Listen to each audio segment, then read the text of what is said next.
Кейде адамның ең үлкен қателігі сүйгенінен бас тартуы емес, сол сәтте жүрегінің емес, өзгенің сөзін тыңдауы екен. Ал оның өкініші жылдар өтсе де басылмайды.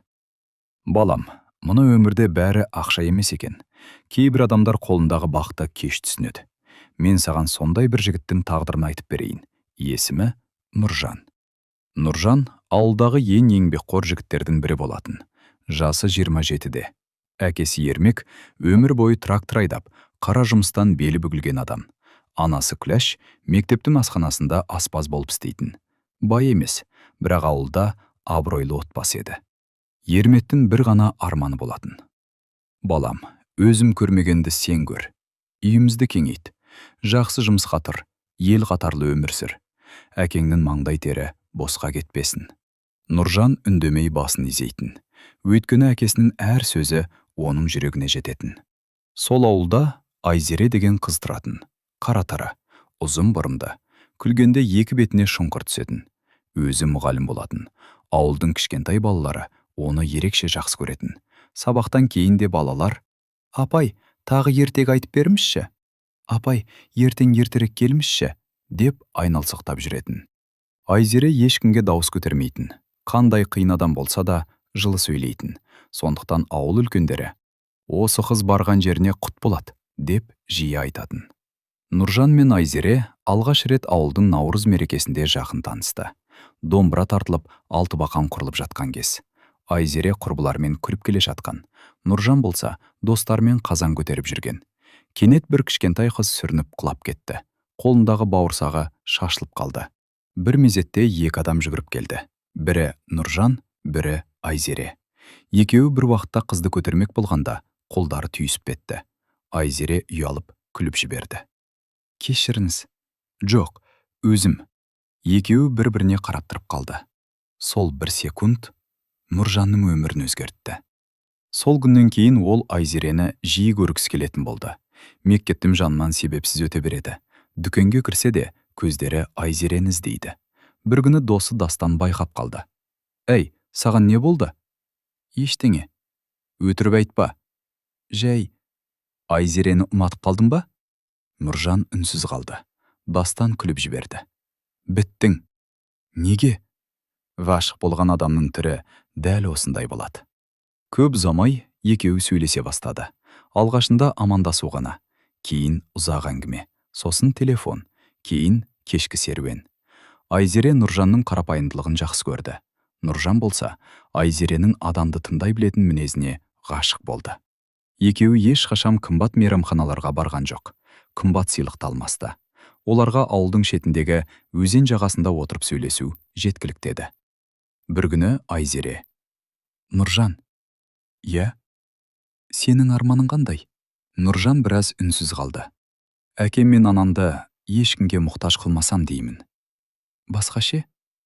«Өзім жақсы көретін адаммен шаңырақ көтергім келеді». Айзере күлімдеп: «Ол адам кім екен?» Нұржан күліп: «Әзірге айтпаймын». «Білемін». «Қалай?» «Өйткені дәл қазір ол сенің алдында». Екеуі бірдей күліп жіберді. Көктемнің соңында Нұржан Айзереге алтын сақина алмады. Себебі ақшасы жоқ еді. Бірақ өз қолымен кішкентай ағаш қорап жасап шықты. Ішіне күміс жүзік салды. Кешке өзен жағасына шақырды. Күн батып бара жатқан. Аспан қызғылт түске боялған. Нұржан қобалжып тұр. «Айзере». «Иә?» «Мен саған сарай уәде ете алмаймын. Қымбат көлік те жоқ. Бірақ өмір бойы құрметтеймін. Ренжітпеуге тырысамын. Менің жарым боласың ба?» Айзеренің көзінен жас шығып кетті. «Иә». Кек бір сөз. Бірақ сол сөз Нұржанды әлемдегі ең бақытты адамға айналдырды. Үйге келгенде Нұржан бұл жаңалықты анасымен бөлісті. Күләш қуанды. Бірақ Ермек үндемей қалды. «Әке, не болды?» «Балан». «Иә?» «Асықпа». «Неге?» «Әлі ерте. Біз бір-бірімізді жақсы көреміз. Махаббатпен ғана үй болмайды». Бұл сөз Нұржанға ұнамады. «Сонда не керек?» «Ақша, жұмыс, үй, тіршілік». Нұржан үндемей қалды. 2 күннен кейін үйге қалада тұратын ағасы Болат келді. Болаттың жағдайы жақсы болатын. Қымбат көлікпен жүретін, үлкен кәсіпкер.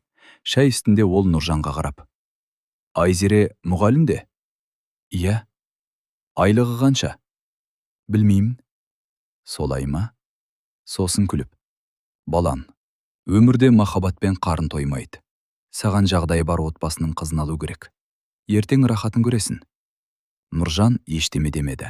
Бірақ дәл осы сөздер оның санасына кіріп кеткен еді. Сол күннен бастап Нұржан өзгере бастады. Бұрынғыдай қуанып жүрмейтін болды. Айзеремен сөйлесе де ойы басқа жақта. Айзере мұны сезді. Бірдеңе болды ма? Жоқ. Маған қарамайсың. Шаршадым. Сен бұрын мұндай емес едің. Нұржан тағын демеді. Бір кеште ол жалғыз өзі ауыл шетіндегі төбеге шықты. Төменде ауылдың шамдары жымыңдайды. Қалтасынан Айзере сыйлаған кішкентай тұмарды алып, ұзақ қарап отырды. Бір жағында жүрегі, екінші жағында әкесі мен ағасының сөздері. Кедей қызға үйленбе, болашағыңды ойла. Ол алғаш рет өз махаббатына күмәнданды. Ал дәл сол сәтте ауылдың екінші шетінде Айзере болашақ тойына арнап ақ көйлектің үлгісін қарап отырған еді. Ол Нұржанның жүрегінде дауыл басталғанын әлі білмейтін.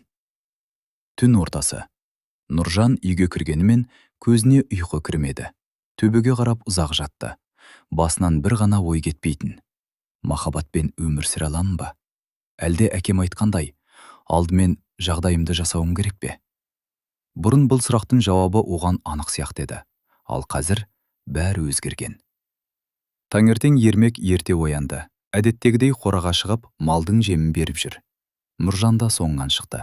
Әкесі үндемей жүріп: Балан, ренжіп жүрсің бе деді. Жоқ. Кеше айтқан сөзім ауыр тиген шығар. Жоқ, әке. Ермек күрегіне сүйеніп біраз тұрды.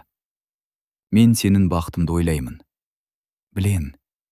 Сен мен көрген қиындықты көрмесін деймін. Нұржан үндемеді. Анаң екеуміз талай күн шай мен нанға қарап отырдық. Ақша жоқ кезде махаббаттың да сыналатынын көрдік. Сондықтан ойланып шешім қабылда. Осы сөз Нұржанның ойын одан сайын бұзып жіберді. Ал Айзере. Ол болса мүлде басқа әлемде жүргендей еді. Мектептен шыққан соң тігіншіге барып: Апай, той көйлегін қарапайым етіп тігіңізші. Қымбат матадан тігеміз бе? Жоқ, қарапайым болса болды. Қызым, өмірде бір-ақ рет киесің ғой. Айзере күліп: Маған көйлектің қымбат болған емес, жанымдағы адамның адал болған маңызды. Тігінші үнсіз қалды. Бақытты бол, қызым. Кешке Нұржан Айзеремен кездесуге келді. Бірақ бұрынғыдай емес, көңілі жоқ. Айзере бірден байқады. Бірдеңе мазалап жүр? Жоқ. Сен өтірік айта алмайсың. Айзере: Иә. Егер біздің жағдайымыз қиындап кетсе, сонда ше? Қиналмайсың ба? Айзере жымиып: Екеуміз бірге болсақ болды. Ақша болмаса ше? Табамыз. Үй болмаса ше? Салармыз. Машина болмаса ше? Кейін алармыз. Нұржан үнсіз қалды. Айзере оның қолынан ұстап: Сен неге бұлай сұрап отырсың? Жай ғана. Жоқ, сен өзгердің. Осы кезде ауылға қымбат қара джип кіріп келді. Одан 40 шамасындағы сәнді киінген ер адам түсті. Бұл ауданға белгілі кәсіпкер Серік болатын. Қасында қызы Мадина. Қалада өскен, шетелде оқыған, әкесі миллионер деп айтатын жұрт. Олар Ермектің үйіне қонаққа келді. Себебі Ермек пен Серік ертеден таныс екен. Дастархан басында Серік сөз бастады. Ермек, мына балаң жақсы жігіт екен. Аллаға шүкір. Қазір біздің компанияға сенімді адам керек болып жүр. Жалақысы жақсы. Қаладан пәтер де береміз. Нұржан елең ете қалды. Рас па? Әрине, бірақ Серік жымиып қойды.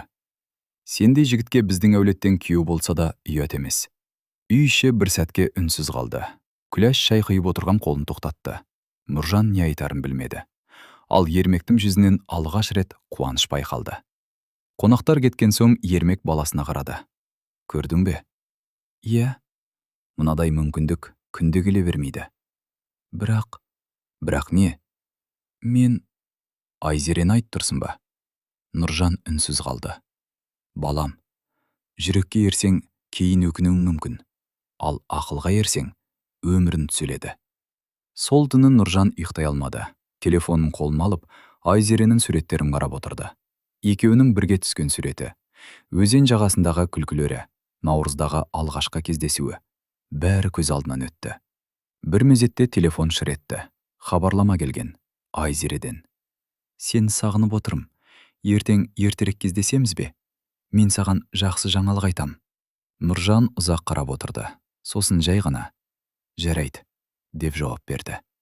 Бірақ оның жүрегінде қуаныш жоқ еді. Ертеңінде Айзере ерекше көңілді келді. Көзінен бақыт көрініп тұр. Нұржан, иә, саған айтар жаңалығым бар. Қандай? Анам кеше келісімін берді. Не дегенін? Тойдың күнін белгілей беріңдер деді. Айзере мәз болып күліп тұр. Ал Нұржанның жүзі сұп-сұр болып кетті. Ол қуана алмады. Керісінше, кеудесін бір ауыр сезім қысып бара жатты. Айзере оның жүзіне қарап, Нұржан, иә, сен осы тойды шынымен қалайсың ба?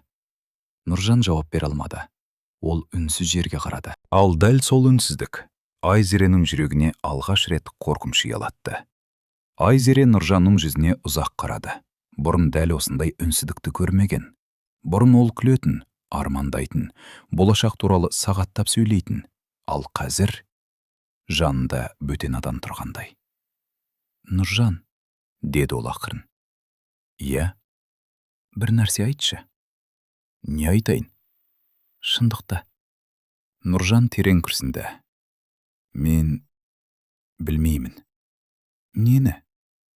Бәрін. Айзере алғаш рет жүрегінің шым еткенін сезді. Маған қараш. Нұржан көзін көтерді. Сен мені бұрынғыдай жақсы көресің бе?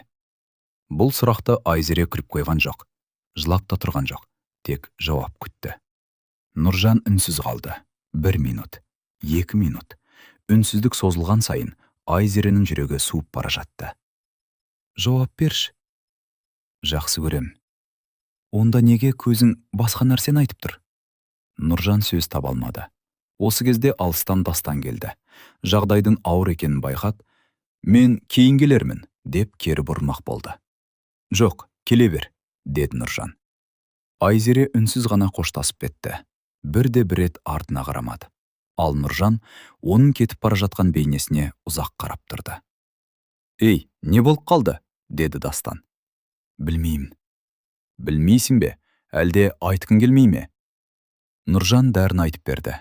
Серіктің ұсынысын, әкесінің сөзін, ағасының ақылын, барлығын. Дастан үнсіз тыңдап отырды. Сосын жай ғана. Сен ақымақ болып барасың. Неге? Өйткені сен ақша үшін емес, өзгелердің сөзі үшін сүйген қызынан айырылғалы тұрсың. Бірақ олар жамандық ойлап отырған жоқ қой. Жоқ. Онда? Бірақ өмірді сен емес, олар сүрмейді. Ертең өкінетінде сен боласың. Нұржан үндемеді. Кешке қарай Ермек ұлын шақырып алды. Балам? Иә. Серік бүгін хабарласты. Не деді? Ертең қалаға бірге барсын деді. Компаниясын көрсетеді екен. Нұржан ойланып қалды. Барамын. Дұрыс. Ермек алғаш рет ұлының иығынан қақты. Ақылды шешім қабылдапсың. Сол түні Айзере терезенің алдында ұзақ отырды. Анасы Зәмзәгүл қызының көңілсіз екенін байқап, қызым, иә мама, ұрысып қалдыңдар ма? Жоқ. Онда не болды? Айзере көз жасын жасыра алмады. Ол өзгеріп кетті. Ер адамдардың басына кейде түрлі ой келеді. Бірақ бұрынғы Нұржан жоқ. Сен сұрадың ба? Сұрадым. Не деді? Ештеңе. Зәмзәгүл қызының қолынан ұстап, егер сүйсе қайта келеді, ал сүймесе, қинап ұстап қала алмайсың. Ертеңінен Нұржан Серікпен қалаға кетті. Бұрын ауылдан ұзап көрмеген жігіттің көзі ашылып сала берді. Биік ғимараттар, қымбат көліктер, кеңселер, мейрамханалар. Серік күліп, мына өмір ұнап тұр ма? Иә.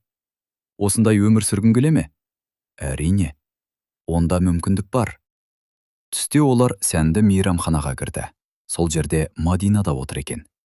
Сәлем, Нұржан. Сәлеметсіз бе? Әкем сіз туралы көп айтты. Мадина ашық сөйлейтін қыз еді. Ауыл ұнай ма? Иә. Бірақ өмір бойы ауылда қалмайтын шығарсыз. Білмеймін. Сіздей жігіт үлкен жетістікке жетуі керек. Осы сөздер Нұржанның көңіліне майдай жақты. Кешке үйіне қайтып келе жатып, ол өз ауылына басқа көзбен қарады. Шағын үйлер, шаң басқан көшелер, ескі қоршаулар. Кенет, шынымен, мен осы жерде өмір бойы қалғым келе ме деген ой келді. Ал дәл сол уақытта Айзере өз қолымен тіккен кішкентай дастарханды бүктеп, сандыққа салып жатты. Бұл олардың болашақ шаңырағына арнап дайындаған алғашқы дүниесі еді. Ол ақырын ғана күлімсіреді. Алла қаласа, жақында өз үйіміз болады. Ол әлі де Нұржанның өзінен алыстап бара жатқанын сезбеген еді. Кешке Нұржан телефон соқты. Айзере? Иә, ертең кездесейікші. Жақсы. Маған маңызды әңгіме бар. Айзеренің жүрегі біртүрлі шым ете қалды. Жақсы, күтемін. Телефон тұтқасы қойылған соң, ол терезеге қарап ұзақ тұрды. Белгісіз бір қорқыныш жанын билеп алды. Ал Нұржан болса, дәл сол сәтте қалтасынан Айзере сыйлаған тұмарды шығарып, ұзақ қарап отырды. Бір сәт ойланып, оны көліктің қолғап салатын жәшігіне салып, қақпағын жауып қойды. Өзі де байқамады. Бірақ ол тек тұмарды емес, өз махаббатын да сол жәшікке жауып бара жатқан еді. Айзере таң атпай оянды. Бүгін көңілі алаң. Нұржанның маңызды әңгімем бар деген сөзі түні бойы көзіндірмеді. Таңғы шайды да дұрыс іше алмады. Анасы байқап отыр. Қызым, бүгін түрім сынық қой. Аздап басым ауырып тұр. Бас емес, жүрегің ауырып тұрған сияқты. Айзере үндемеді. Түстен кейін екеуі бұрынғыдай өзеннің жағасында кездесті. Дәл осы жерде Нұржан оған сөз салған. Дәл осы жерде екеуі болашақ үйлерін армандаған. Бірақ бүгін бәрі басқаша еді. Жел де салқын, аспан да сырғылт. Екеуінің ортасындағы үнсіздік бұрынғыдан ауыр. Айзере бірінші болып сөйледі. Айта бер.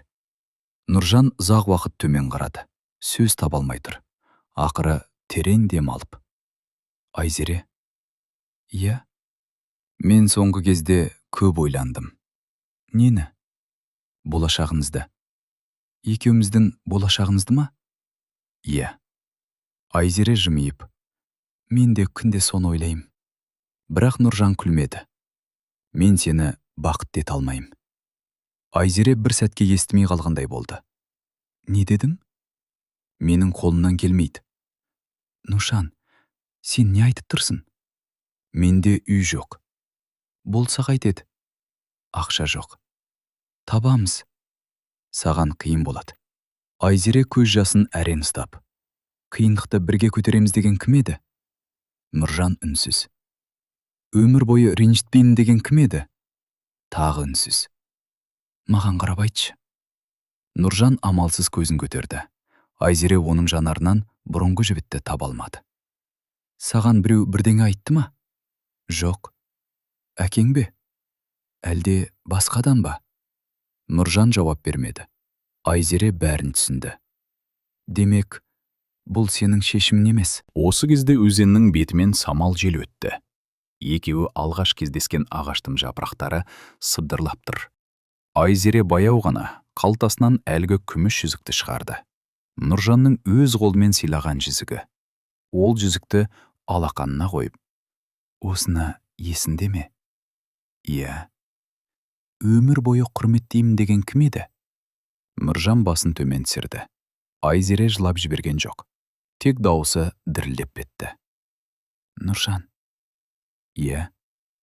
Егер шынымен сүйсең, ешқашан байлық пен махаббаттың арасынан таңдау жасамас едің.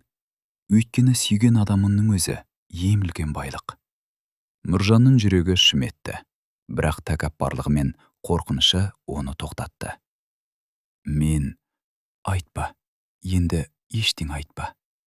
Айзере жүзікті Нұржанның қолына қойды. Мұнаны өзімде қалдыр. Айзере, мен сені кінәламаймын. Мүмкін расымен сенің бақытың басқа жақта шығар. Бірақ бір ғана нәрсені ұмытпа. Шынайы сүйген адамды өмірді екінші рет кездестіру өте қиын. Осы сөздерді айтып, Айсәуле артына қарамастан кетіп қалды. Нұржан орнынан қозғала алмады. Жүгіріп барып тоқтатқысы келді. Құшақтағысы келді. Кетпе деп айғайлағысы келді. Бірақ әкесінің сөзі, ағасының сөзі, серіктің уәдесі бәрі оның аяғына тұсау болғандай еді. Айзере алыстаған сайын Нұржанның жүрегі босап бара жатты. Бірақ ол сол сәтте бұл қоштасудың бірнеше жылға емес, тағдырдың өзі жазған өте ауыр айырылысу екенін әлі білмейтін. Өзен жағасындағы сол күннен кейін ауыл бұрынғыдай көрінгенімен, екі жастың өмірі мүлде өзгеріп кеткен еді. Нұржан үйіне үнсіз қайтты. Қалтасында Айзере қайтарып берген күміс жүзік. Оны қайта-қайта қолына алып қарай береді. Жүзік бұрынғыдай жарқырап тұр, бірақ оған қарап тұрған адамның жан дүниесі қараңғыланып кеткен еді. Үйге кіргенде анасы Күләш бірден байқады. «Балам, не болды?» «Ештеңе. Айзеремен кездестім бе?» «Иә». «Не деді?» Нұржан біраз үнсіз отырды. Сосын жай ғана: «Бітті». Күләштің қолындағы кесесі сылдыр етіп үстелге тиді. «Не дейсің?» «Екеуміз айырылыстық». «Неге?» «Солай дұрыс болды». Күләш орнынан тұрып, ұлының қарсысына келді. «Сен сол қызды жақсы көретін едің ғой? Әлде біреу мәжбүрледі ме?» «Жоқ». «Онда неге?» «Анашым, сұрамаңызшы». Нұржан бөлмесіне кіріп, есікті ішінен жауып алды. Ал сол кезде Айзере үйіне жеткен бойда бөлмесіне кіріп кетті. Есікті ақырын ғана жапты. Жастықты құшақтап отырып қалды. Көзінен жас тоқтар емес, бірақ ол дауыстап жыламады. Кек үнсіз жылады. Себебі жүректің ең ауыр жарасы көбіне үнсіз келеді. Кешке анасы Зәмзәгүл бөлмесіне кірді. «Қызым». Айзере көз жасын сүртіп үлгерді. «Иә, мама. Болғанын айтшы». Айзере ұзақ үнсіз отырды. Сосын баяу ғана: «Ол мен емес, басқа өмірді таңдады». «Не айтып тұрсың?» «Мені жақсы көреді. Бірақ менімен бірге кедей болудан қорқады». Зәмзәгүл қызым құшағына басты. «Қызым, кейде адам сүйгенінен емес, қорқынышынан жеңіледі». Келесі күні бүкіл ауылда сыбыс тарай бастады. Нұржан мен Айзере айырылысыпты. Кеше ғана той болады деп жүрген жоқ па еді? Бірдеңе болған шығар. Ауылда жаңалық ұзақ жасырынбайтын. Кім не айтқанын ешкім білмейді. Бірақ әркім өз болжамын айтып жатты. Нұржан сол күні жұмыста да ештеңеге көңіл бөле алмады. Трактордың моторын жөндеп отырып, қолын күйдіріп алды. Қасындағы Қайрат: «Әй, саған не болған?» «Ештеңе. Бұрын мұндай қате жібермейтін едің». «Шаршадың». «Шаршағаның емес, жүрегің басқа жақта жүр». Нұржан үнсіз күліп қойды. Кешке қарай Серік тағы хабарласты. «Нұржан, күндап тұрмын. Ертең қалаға кел, құжаттарыңды дайындаймыз». «Жақсы. Тағы бір жаңалығым бар». «Қандай?» «Мадинада сенімен танысқысы келеді». Нұржан сәл кідірді. «Жарайды». Телефонды қойған соң ол ұзақ отырды. «Мен дұрыс істедім бе?» Бұл сұраққа өзде жауап таба алмады. Сол түні Айзере сандығын ашты. Ішінде болашақ шаңырағына деп жинаған дүниелері тұр. Өз қолмен кестелеген жастық тыс, ақ орамал, дастарқан, кішкентай сәби киімдері. Иә, ол тіпті болашақ баласына деп кішкентай жөргетте сатып қойған еді. Оларды қолына алып отырып, еріксіз күлімсіреді. Неткен аңғал едім. Сосын бәрін қайтадан сандыққа салып, қақпағын жапты. Сол сәтте сырттан азанның үні естілді. Айзере терезеге қарап: «Я Алла, егер ол менің бақытым болмаса, жүрегіңнен шығарып алуға күш бере көр», деп сыбырлады. Ал Нұржан дәл сол түні Айзеренің нөмірін ашып, қайта-қайта қарап отырды. «Кешір» деп жазды. Бірнеше секунд қарап тұрды. Сосын хабарламаны өшіріп тастады. Қайтадан жазды: «Сені сағындым». Оны да өшірді. Телефонды үстелге қойып, екі қолмен басын ұстап ұзақ отырды. Ол өзін жеңдім деп ойлаған еді. Бірақ шын мәнінде махаббатынан емес, өз бақытының өзінен айырылып бара жатқанын әлі түсінбеген болатын. Арада бір апта өтті. Бір апта. Бірақ Нұржан үшін бір жылдай ұзақ көрінді. Таңертең жұмысқа барады, кешке үйге келеді. Тамаққа тәбеті жоқ, ұйқысы қашқан, үнемі ой үстінде. Анасы Күләш күннен күнге ұлының жүдеп бара жатқанын байқап жүрді. Бір күні шыдамай: «Балам». «Я, анашым. Осы сен өзіңді алдап жүрген жоқсың ба?» Нұржан үндемеді. «Егер жүрегің Айзерені іздеп тұрса, әрі кеш емес, барып сөйлес». «Жоқ». «Неге?» «Болмайды». «Неге болмайды?» «Өзім солай шештім». Күләш ауыр күрсінді. «Кейбір шешім адамның өмірін өзгертеді, балам. Бірақ барлық шешім дұрыс бола бермейді». Ал Айзере бұрынғыдай мектепке барып жүрді. Балалардың арасында ғана аздақ көңілі жайланатын. Бір күні бірінші сыныптың кішкентай қызы оның қасына келді. «Апай?» «Иә, Ақерке. Сіз жыладыңыз ба?» Айзере жымиып: «Неге олай дейсің?» «Көзіміз мұңайып тұр». Айзере жауап бере алмады. Баланың аңғал сөзі жүрегіне қадалып кетті. Сол күні кешке Айзеренің үйіне құдалық туралы әңгіме қозғалды. Көрші ауылдағы сыйлы отбасы ұлдарына қыз іздеп жүр екен. Жігіттің аты Арман, жасы 30-да, мал дәрігері, сабырлы, тәрбиелі, ішімдік ішпейтін, еңбекқор жігіт деп ауылдың үлкендері мақтайтын. Зәмзәгүл қызына бірден айтпады, бірақ іштей ойланып қалды. Нұржан болса Серіктің компаниясында жұмысқа орналасуға дайындалып жатты. Қалаға барып келіп жүр. Жаңа киім алды, құжаттарын өткізді. Бәрі жоспар бойынша болып жатқандай. Бірақ жүрегіндегі бос кеңістік күн сайын ұлғайып бара жатты. Бір күні кешке ол ауыл дүкеніне кірді. Сүт алмақ болған. Сол сәтте есік ашылып, ішке Айзере кіріп келді. Екеуі күтпеген жерден бетпе-бет кездесті. Бір сәтке уақыт тоқтап қалғандай болды.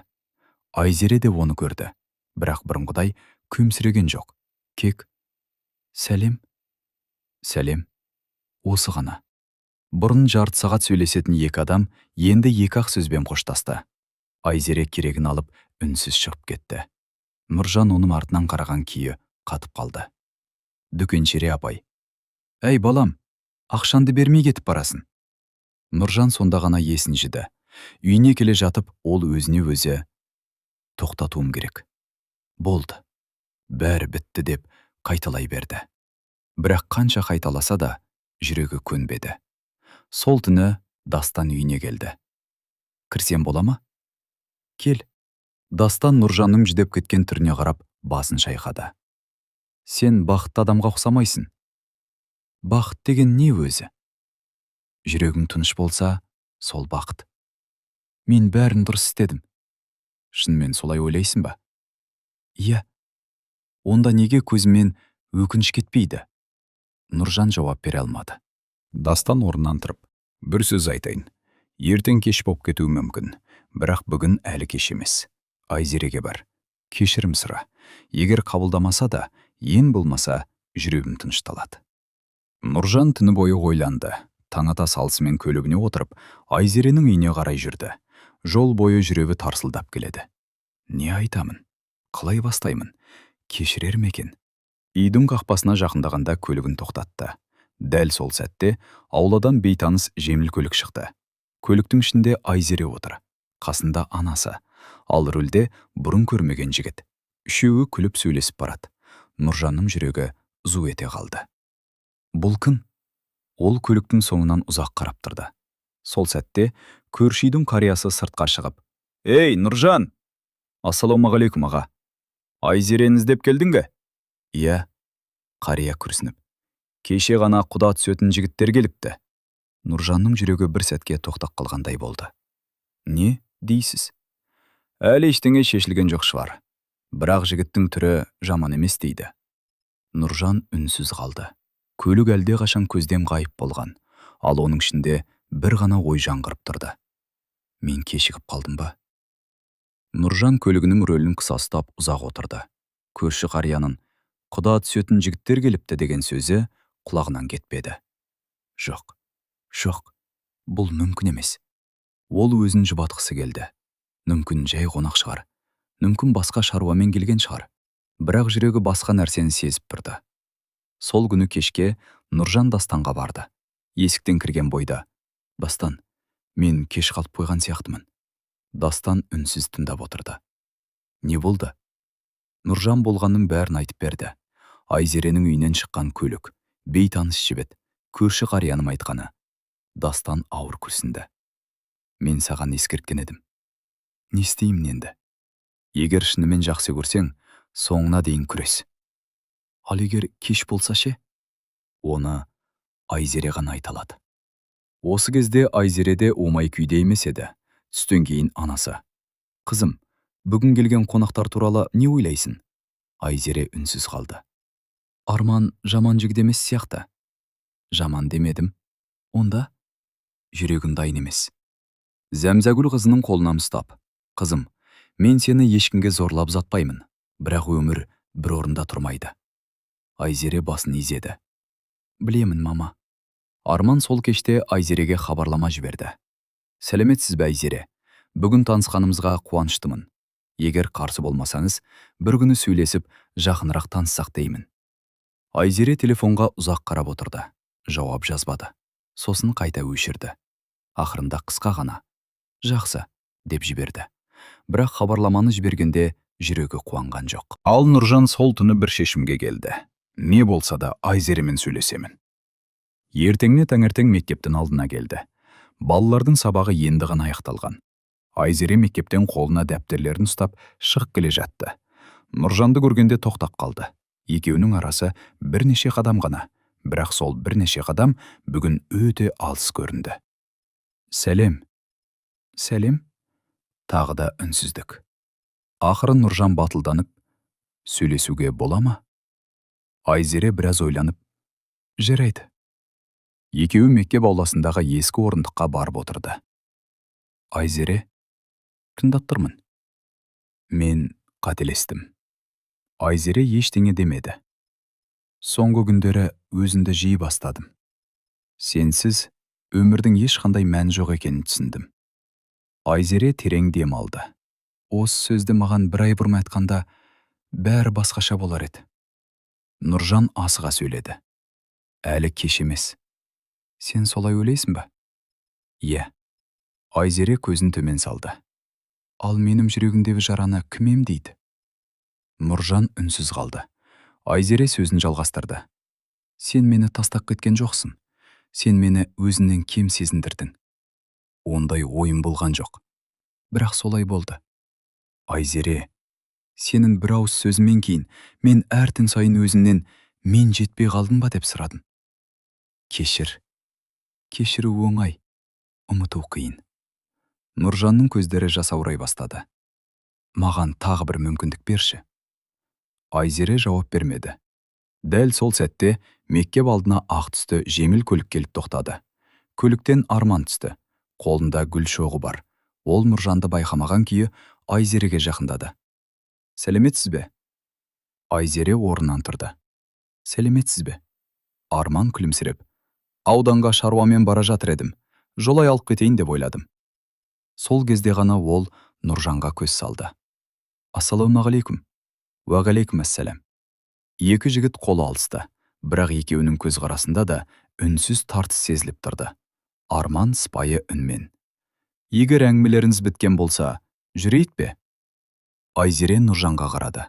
Сол қараста өкініш те бар еді, мұң да бар еді, бірақ бұрынғы сенім жоқ болатын. «Жақсы», деді де көлікке қарай жүрді. Нұржан орнынан қозғала алмады. Көлік баяу қозғалып, мектеп ауласынан ұзап кетті. Айзере артқа инектен бір рет қана артына қарады. Нұржан сол орында әлі тіреді. Бірақ бұл жолы ол жүгіріп барған жоқ. Кек үнсіз қарап қала берді. Ал дәл сол сәтте ол жүрегінде алғаш рет «Мен өз бақытымнан өз қолыммен айырылдым» деген ащы шындықты мойындай бастады. Мектептің алдынан кеткен ақ көліктің шаңы басылғанша, Нұржан орнынан қозғалған жоқ. Жүрегі әлденеге сенгісі келмеді. Осыдан 2 ай бұрын дәл осы қыз екеуі болашақ үйлерін, балаларының есімін айтып армандайтын. Ал бүгін Айзере басқа жігіттің көлігіне мініп кетіп барады. Нұржан өз-өзінен күліп жіберді. Бірақ ол күлкіде қуаныш жоқ еді. Өкініш қана бар болатын. Дастан кешке тағы келді. Не болды? Нұржан бәрін айтып берді. Соңына дейін үнсіз тыңдаған Дастан, Айзере не деді? Бір ай бұрын айтқанда, бәрі басқаша болар еді деді.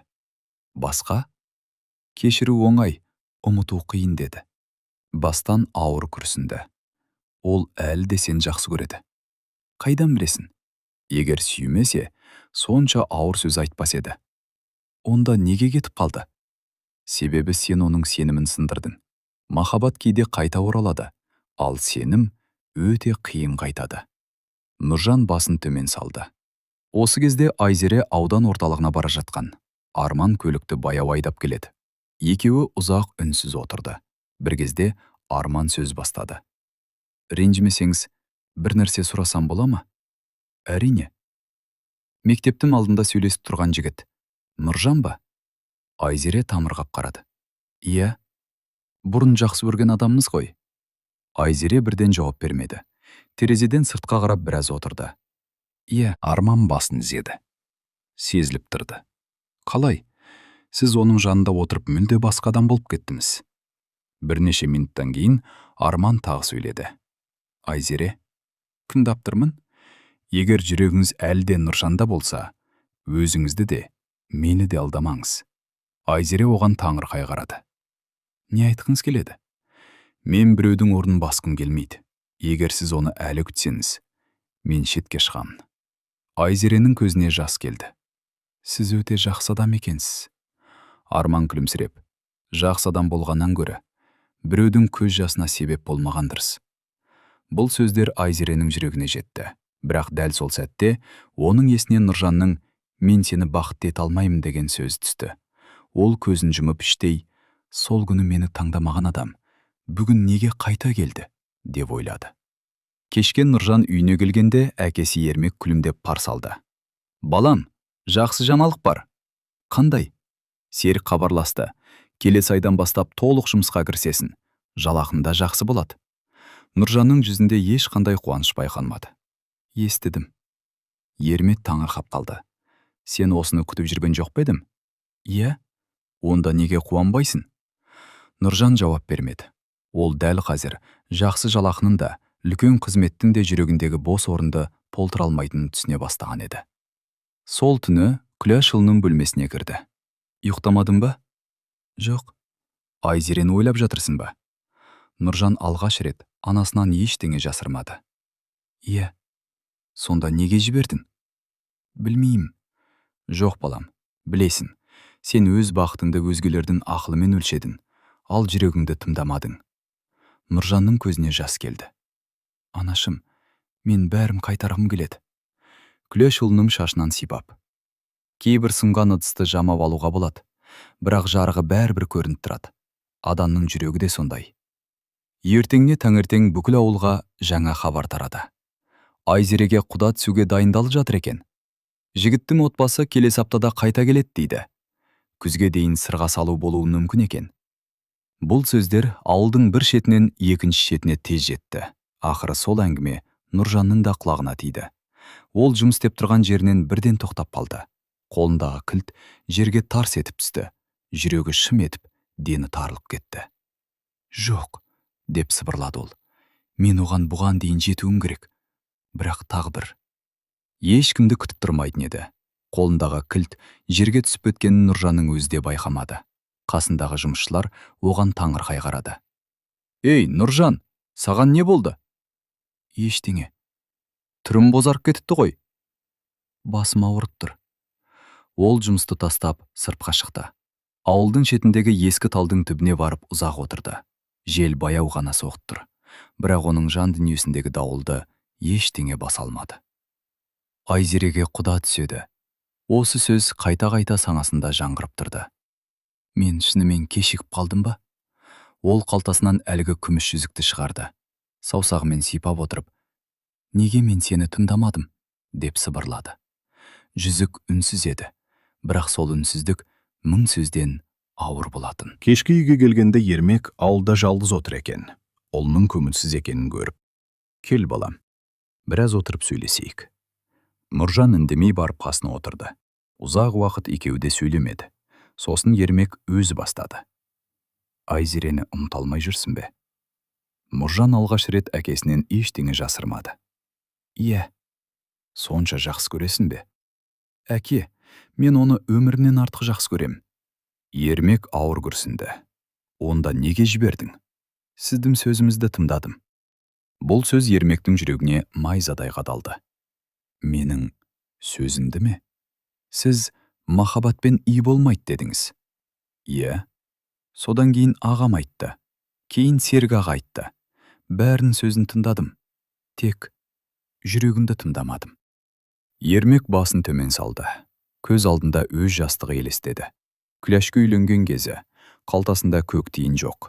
Ескі үй, 2 сиыр, 1 ат.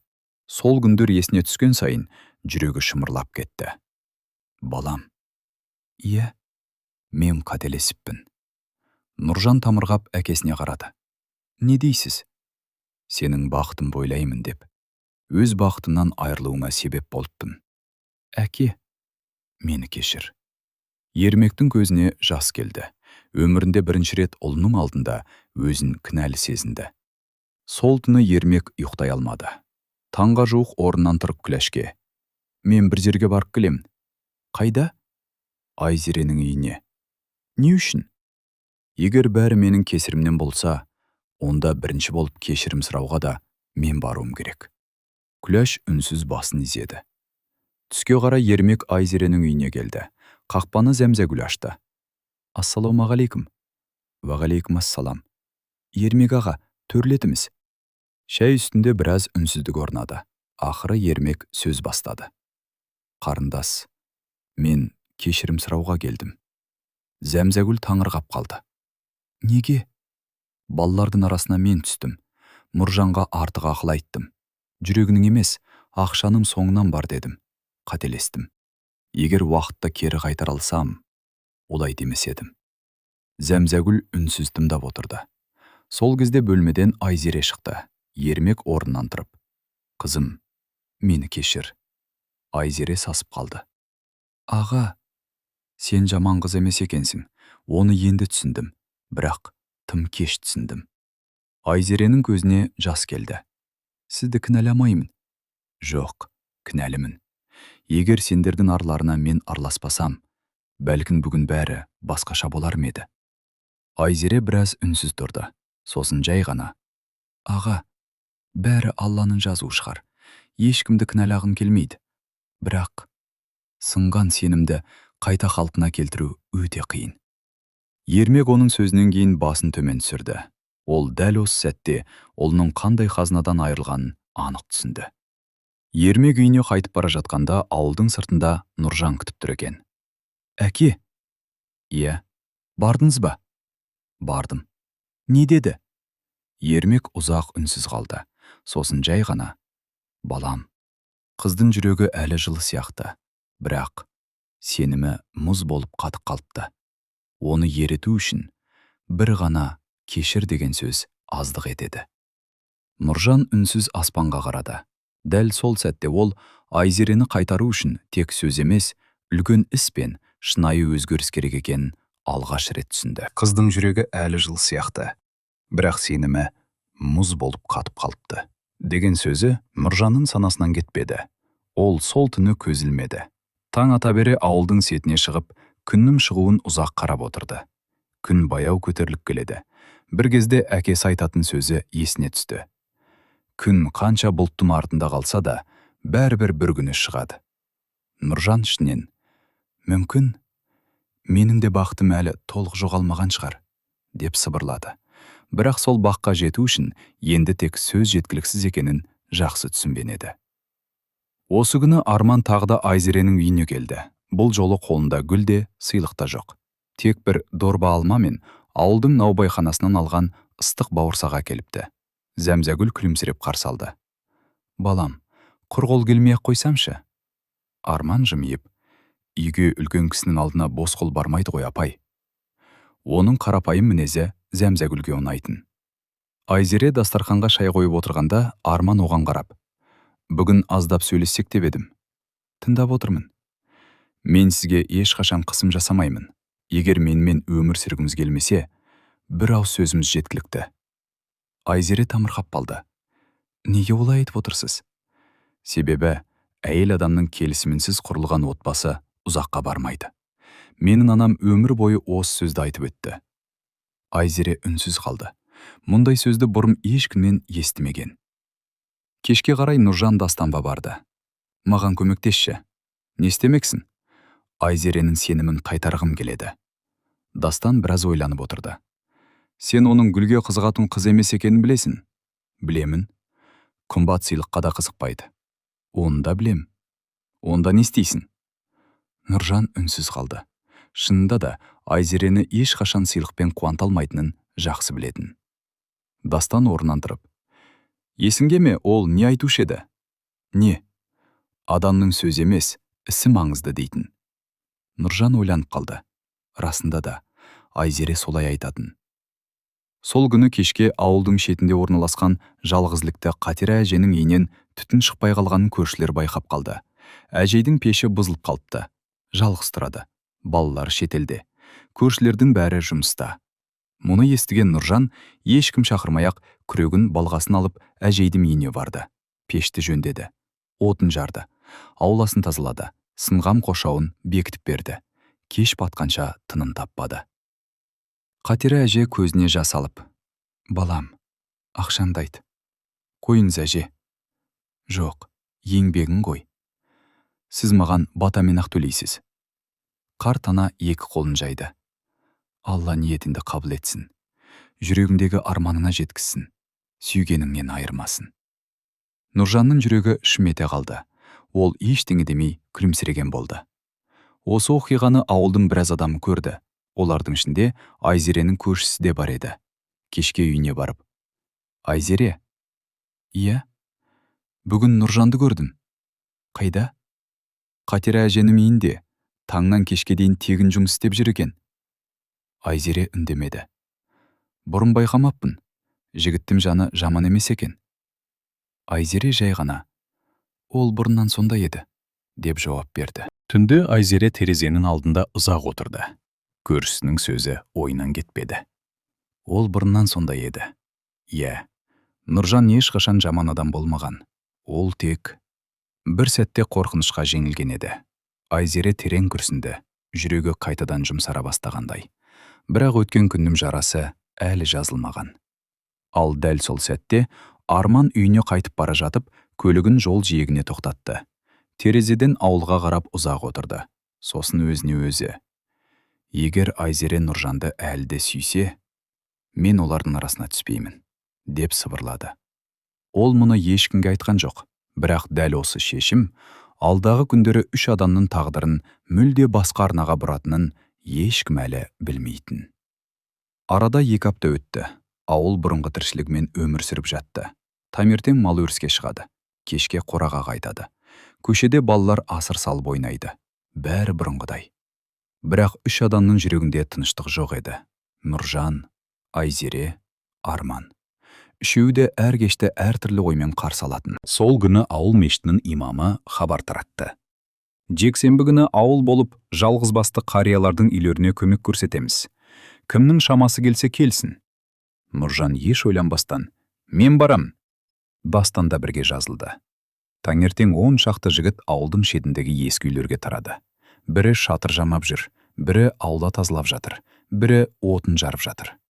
Нұржан ең ауыр жұмыстардың бәрін үндемей атқарды. Бұрынғыда ешкімге өзін көрсеткісі келмеді. Кек қолынан келгенше жақсылық жасағысы келді. Түске таман бір әжей оның жанына келді. Балам, айтыңыз әже, сен Ермектің баласысың ғой? Иә, осыдан 2 жыл бұрын менің дәрімді ауданнан алып келгенде сен едің. Нұржан күлімсіреді. Есімде жоқ екен әже. Ал мен ұмытпадым. Жақсылық жасаған адам ұмытады. Көрген адам ұмытпайды. Қарт ана батасын берді. Алла жүрегіндегі қайғынды қуанышқа айналдырсын. Нұржан көзін төмен салды. Сол күні бұл жұмыстарды ауданнан келген журналистер де түсіріп жүрді. Олардың ішінде Айзеренің құрбысы Айман бар еді.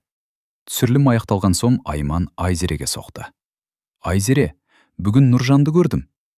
Айзере үнсіз тыңдап тұр. Бәрі суретке түсіп сұхбат беріп жүргенде, ол еш қайсына бармады. Жалғыз өзі қарияның үйінің шатырында жүр екен. Біреу мақтағанын да қаламады. Айзере терезеге қарап қалды. Ол сондай адам, деп жай ғана айтты. Кешке қарай Арман тағы келді. Бұл жолы ол Айзере мен ауылдың шетіндегі баққа серуендеуге шықты. Жол бойы екеуі өмір туралы сөйлесті. Арман кенет тоқтап: бір сұрақ қойсам бола ма? Әрине. Егер Нұржан сол күні райынан қайтпағанда, қазір кімнің қасында жүрер едіңіз? Айзере ұзақ үнсіз қалды. Көзінен жас жылтырады. Оның қасында. Арман басын изеді. Жауапты бұрыннан білетіндей: онда неге жүрегіңізді қинап жүрсіз? Өйткені ол мені таңдамады.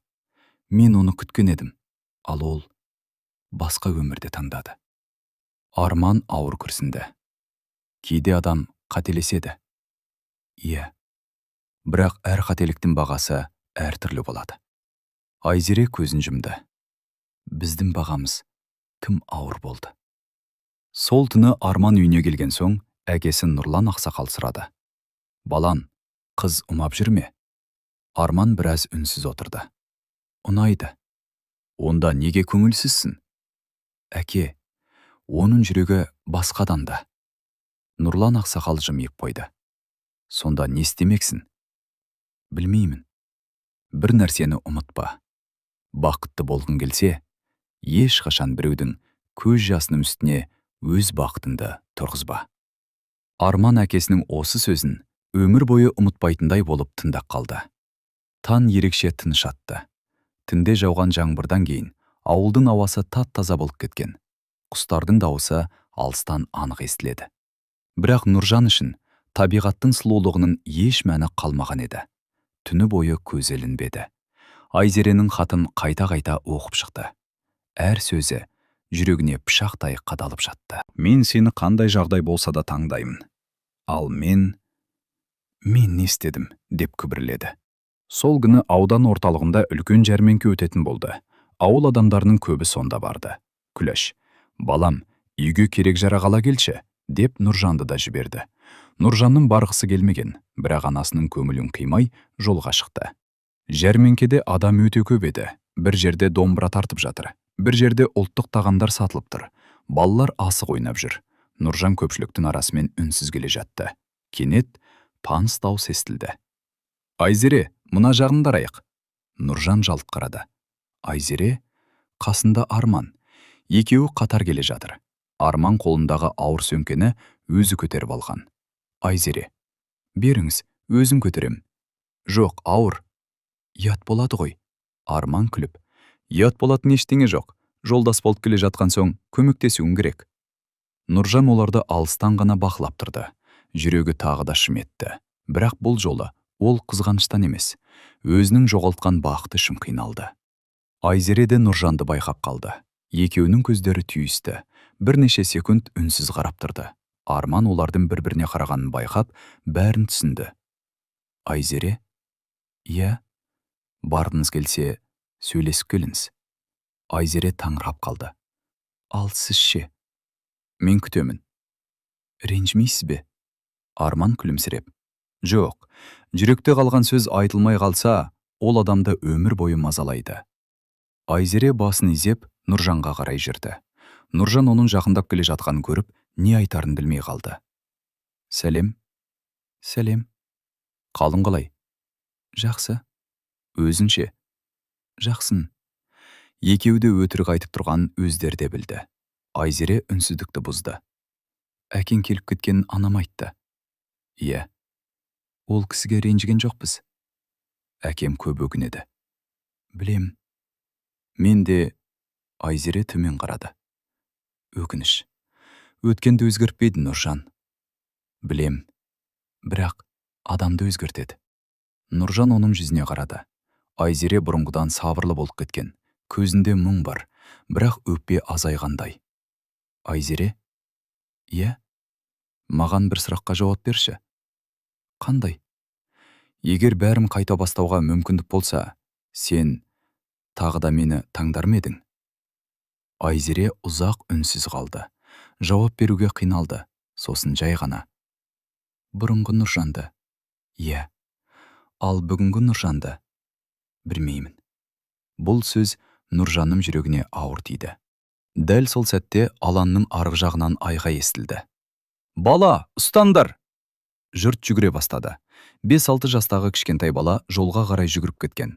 Ал қарсы бағыттан жүк көлігі келе жатыр. Бәрі абдырап қалды. Бір сәттен Нұржан еш ойланбастан алға ұмтылды. Тоқта! Деп айқайлады ол. Баланы қағып алып, жол жиегіне қарай итеріп жіберді. Өзі де жерге қатты құлап түсті. Жүк көлігі тежегішін шыңғырып тоқтатты. Айналадағылардың жүрегі аузына тығылды. Айзере, Нұржан! Деп айқайлап жүгіріп келді. Нұржанның маңдайынан қан ағып жатты. Ол әзер көзін ашып, бала, аман ба? Деп сұрады. Жәрмеңке алаңында абыр-сабыр басталып кетті. Жедел жәрдем шақырымдар. Жігіттің басы жарылып қалыпты. Баланы аман алып қалды. Жұрт Нұржанның айналасына жиналды. Айзере оның қасына тізерлей отырып қалды. Дірілдеген қолмен Нұржанның маңдайынан аққан қанды тоқтатпақ болды. Нұржан, көзіңді жұмба. Нұржан әлсіз жымиып, қорықпа, ештеңе болған жоқ. Сөйлеме, қазір дәрігер келеді. Айзеренің қолы қалтырап тұрды. Ол мұндай күйге түсем деп ешқашан ойламаған. Бірнеше минуттан кейін жедел жәрдем келді. Дәрігерлер Нұржанды көлікке жатқызды. Дәл сол кезде әлгі кішкентай баланың анасы жылап жетіп келді. Баланы құшақтап алып, балам, амансың ба? Сосын Нұржанға бұрылып, айналайын, сен болмағанда мен баламнан айырылып қалар едім. Жас келін еңкейіп, Нұржанның қолынан ұстап жылады. Алла разы болсын, балам. Арман осының бәрін үнсіз бақылап тұрды. Айзеренің жүзіне қарады. Қыздың көзінен тоқтаусыз жас ағып жатқанын көрді. Ол бәрін түсінді. Бұл жас, жай ғана жанашырлықтың жасы емес еді. Жедел жәрдем көлігі қозғалғанда Айзере де артынан бармақ болды. Бірақ кенет тоқтап қалды. Менің қандай құқығым бар, деп ойлады. Дәл сол сәтте Арман оның жанына келді. Барыңыз. Айзере жалт қарады. Не? Ауруханаға барыңыз.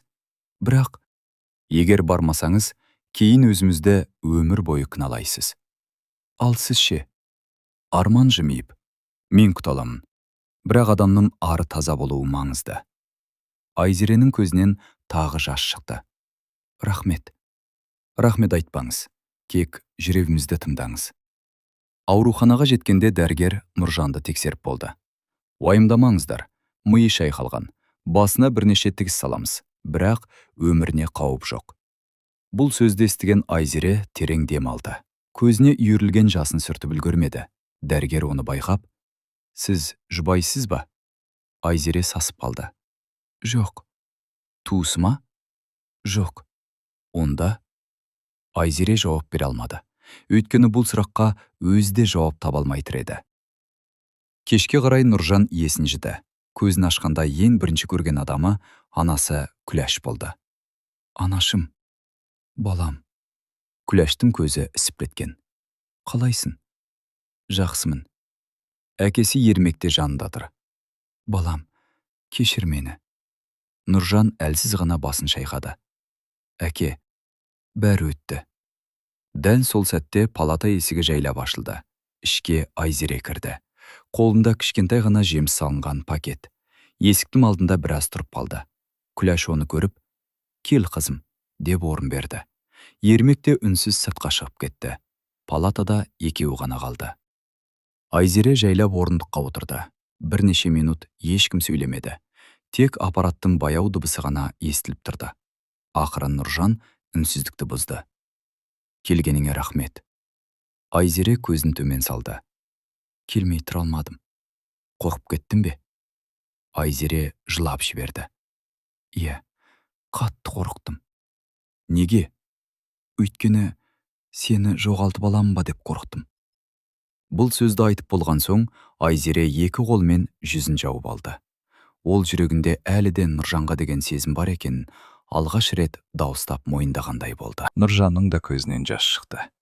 Айзере, иә, мен саған көп қиянат жасадым. Бірақ өмірімде бір нәрсені анық түсіндім.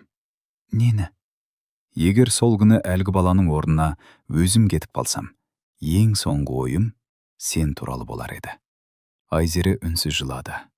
Дәл сол сәтте палата есігінің кішкентай әйнегінен Арман бәрін көріп тұр еді. Ол ішке кірмеді, екеуінің әңгімесін тыңдамады. Тек Айзеренің көз жасын көрді. Сосын ақырын ғана бұрылып, аурухананың дәлізімен сыртқа қарай жүріп кетті. Жүрегі ауырса да, ол бір шындықты мойындады. Айзере ешқашан өздерін емес, Нұржанды сүйген еді. Ал сол түні Арман өте ауыр, бірақ адал шешім қабылдауға бел буды. Аурухананың ұзын дәлізінде Арман жалғыз келе жатты. Қадамдары баяу, жүрегі ауыр. Бірақ жүзінде өкініштен гөрі сабыр басым еді. Ол дәл қазір бір ғана нәрсені анық түсінді. Махаббатты күштеп иемдену мүмкін емес. Аурухананың ауласына шығып, орындыққа отырды. Қалтасынан телефонын алып, әкесінің нөмірін терді. Ассаламағалейкум, әке. Уағалейкумассалам, балам. Қалайсың? Арман біраз үнсіз қалды. Әке, иә, мен бұл қызға үйленбеймін. Телефонның ар жағында үнсіздік орнады. Неге? Себебі оның жүрегі менікі емес. Нұрлан Ақшасақал ауыр күрсінді. Біліп едім. Қалай? Сенің дауысынан ақ сезілді. Арман көзіне жас алғанын білдірмеуге тырысты. Мен оны бақытты ете алмаймын, әке. Ол басқа адамды сүйеді. Ал мен біреудің жүрегін тартып ала алмаймын. Нұрлан Ақсақалдың дауысы жұмсақ шықты. Балам, бүгін сен жеңілген жоқсың. Керісінше, азамат екеніңді дәлелдедің. Телефонды қойған соң Арман аспанға ұзақ қарады. Я Алла, егер ол қыздың бақыты Нұржан болса, екеуін қайта қауыштыра көр, деп сыбырлады. Осы кезде аурухана палатасында Нұржан мен Айзере әлі сөйлесіп отырған. Айзере үнсіз жемістерді үстелге қойып жатты. Нұржан оған қарап, бір нәрсе сұрасам бола ма? Сұра. Сен мені әлде жақсы көресің бе? Айзере жауап беруге асықпады. Терезеден сыртқа қарап біраз отырды. Сосын ақырын ғана. Жүрек, бір күнде ұмыта салатын нәрсе емес екен. Онда неге менен қашып жүрсің? Айзере көзіне қарап. Мен сенен қашып жүрген жоқпын. Мен қайтадан жараланудан қорқамын. Нұржанның жүрегі шімете қалды. Егер тағы да сондай жағдай болса ше? Қандай? Біреу тағы да ақша, байлық, мансап десе, тағы да мені тастап кетпейсің бе? Нұржан еш ойланбастан жауап берді. Жоқ, оған қалай сенемін? Себебі мен бәрінен айырылғанда ғана сенің менің ең үлкен байлығым болғаныңды түсіндім. Айзере үнсіз қалды. Бұл сөз бұрынғыдай әдемі естілгенімен, оған енді сөзден бұрын дәлел керек еді. Сол күні кешке Ермек пен Күләш дәлізде отырғанда, Арман олардың қасына келді. Ассаламағалейкум. Уағалейкумассалам, балам. Арман сәл именіп тұрды. Ермек аға, айта ғой. Мен сіздерге бір нәрсе айтқалы келдім. Тыңдап тұрмын. Мен Айзереге енді бармаймын. Ермек тамырғап қалды. Неге? Себебі ол мені емес, сізді ұлымызды жақсы көреді. Күләштің көзіне жас келді. Балам, сен өте жақсы жігіт екенсің. Арман күлімсіреп. Егер адам біреуді шын жақсы көрсе, оның бақыты үшін шетке шыға да білуі керек. Ертеңіне бүкіл ауылда жаңа әңгіме тарады. Арман құдалықтан бас тартыпты. Ешкіммен ұрыспапты. Қыздың өз таңдауы болсын деп кетіпті. Ауыл үлкендері мұндайды бұрын соңды көп көрмеген. Көбі Арманның тәрбиесіне риза болды. Ал Айзере бұл жаңалықты кешке анасы Зәмзәгүлден естіді. Қызым? Иә, Арман бүгін келіп кетті. Не деді? Айзерені ештеңеге мәжбүрлемеңіздер деді. Айзере үнсіз отыр қалды. Тағы не айтты? Бақытты болсын деді. Айзеренің көзіне жас келді. Неткен жақсы адам еді. Зәмзәгүл қызының өғына қолын қойды. Иә, жақсы адам екені рас. Бірақ қызым, жақсы адамға тұрмысқа шығу мен жүрегің сүйген адамға тұрмысқа шығу екі бөлек нәрсе. Айзере жауап бере алмады. Өйткені оның жүрегі әлі де Нұржанды ұмытпаған еді. Ал сол түні ауруханадағы терезенің алдында тұрған Нұржан аспанға қарап тұрып өзіне бір уәде берді. Егер Айзере маған тағы бір мүмкіндік берсе, Мен оны енді ешқашан жалғыз қалдырмаймын. Бірақ тағдыр оны әлі соңғы рет сынамаған еді. Екеуін алда ешкім күтпеген ауыр шындық күтіп тұрған болатын. Ауруханадан шыққанына 3 күн болды. Нұржан үйіне оралғанмен дәрігердің ауыр жұмыс істеме деген сөзін тыңдайтын түрі жоқ еді. Таңнан кешке дейін бірде аулада, бірде қорада жүреді. Ермек бірнеше рет: «Балам, дем алшы». «Жақсымын, әке. Басың әлі толық жазылған жоқ. Жұмыс істесем, ойым бөлінеді». Ермек үндемеді. Ұлының мені ұмытқысы келіп жүргенін ол жақсы білетін. Бір күні кешке Нұржан үйдің шатырындағы ескі сандықты ақтарып отырды. Балалық шағынан қалған заттарды қарап шыққысы келген. Сандықтың түбінен шаң басқан көк папка шықты. Ашып қараса, ішінде ескі суреттер. Мектептегі соңғы қоңырау, Наурыз мерекесі, ауыл жастарының сенбілігі. Бір суретке көзі түскенде қолы дірілдеп кетті. Суретте өзі мен Айзере күліп тұр. Екеуі ауылдың шетіне тал отырғызып жатқан екен. Суреттің артында Айзеренің өз қолымен жазған бір сөйлені бар. «Бұл ағаш қалай өссе, біздің махаббатымыз да солай өссін». Нұржан көзін жұма қойды. Айзере. Ертеңіне таңертең ол ешкімге айтпай сол жерге барды. Арада бірнеше жыл өтпесе де, ағаш біраз бойлап қалыпты. Бұтақтарына құстар көшар қонып отыр. Нұржан ағаштың діңіне қолын тигізді. «Сен өсіпсің, ал мен өз бақытымды өзім құлаттым». Ол ағаштың түбіне отырып ұзақ ойланды. Дәл сол күні Айзере де мектептен қайтып келе жатып, сол жолмен өтті. Алыстан бір адамның отырғанын көрді. Жақындаған сайын оның Нұржан екенін таныды, бірақ ол байқамады. Айзере үнсіз ғана қарап тұрды. Нұржан ағашпен сөйлесіп отырғандай еді. «Сен куә болдың ғой, біздің ең бақытты күнімізге де, ең ауыр айырылысуымызға да». Айзеренің жүрегі шым ете қалды. Ол бұрын Нұржанды мұндай күйде көрмеген. Кенет Нұржан бұрылып қалды. Екеуінің көздері түйісті. Бұл жолы ешқайсысы қашқан жоқ. Айзере баяу жақындады. «Сәлем». «Сәлем». Екеуі ағаштың көлеңкесінде үнсіз тұрды. Айзере ағашқа қарап күлімсіреді. «Есіңде ме?» «Иә». «Осыны отырғызғанда сен не дегенін есіңде ме?» Нұржан басын изеді. «Екеуміз ұрыссақ та, осы жерге келіп татуласамыз дегенмін». Айзере ауыр жымиды. «Бірақ біз бұл жерге тым кеш келдік». Ұзақ үнсіздіктен кейін Нұржан сөз бастады. «Айзере, иә, мен сенен ештеңе сұрамаймын». Айзере таңырқап қарады. «Не дейсің?» «Кешірім де сұрамаймын. Қайтып кел де демеймін. Өйткені оған менің құқығым жоқ». Айзере үнсіз тыңдап тұрды. «Мен тек бір нәрсені айтқым келеді». «Айта бер». «Мен өзгеріп жатырмын. Сен үшін емес, өзім үшін. Өйткені мен бұрынғы қорқақ Нұржан болып өмір сүргім келмейді». Айзере оның жүзіне ұзақ қарады. Бұл сөздер бұрынғыдай бос уәде сияқты естілмеді. Жігіттің көзқарасы өзгерген, дауысы өзгерген, тіпті жүзі де бұрынғыдан салмақты көрінді. Айзере баяу ғана: «Мен де өзгердім, Нұржан. Білемін, бұрын бәрін жүрекпен шешетінмін, қазір ақылымды да тыңдаймын. Дұрыс, сондықтан маған уақыт керек». Нұржан еш ойланбастан: «Күтемін. 1 ай болса ше? Күтемін. 1 жыл болса ше? Күтемін. Ал егер мен сені таңдамаған болсам ше?» Нұржан көзін тайдырмастан: «Онда да алғыс айтам. Өйткені сен маған ең үлкен сабақты үйреттің». Айзеренің көзіне жас келді. Ол дәл осындай жауап күтпеген еді. Осы сәтте ауылдың арғы жағынан бір әйелдің дауысы естілді. «Айзере!» Бұл Зәнзәгүл еді. Айзере артына бұрылды. «Келе жатырмын, мама». Ол Нұржанға қайта қарады. «Мен кеттім». «Жақсы, өзіңді күт. Сен де». Айзере кетіп бара жатып бір рет артына қарады. Бұл жолы Нұржан сол орнында үнсіз тұрды. Бірақ оның көзінде бұрынғыдай үмітсіздік жоқ еді. Үміт қайта ояна бастаған. Алайда тағдырдың сынағы әлі аяқталмаған еді.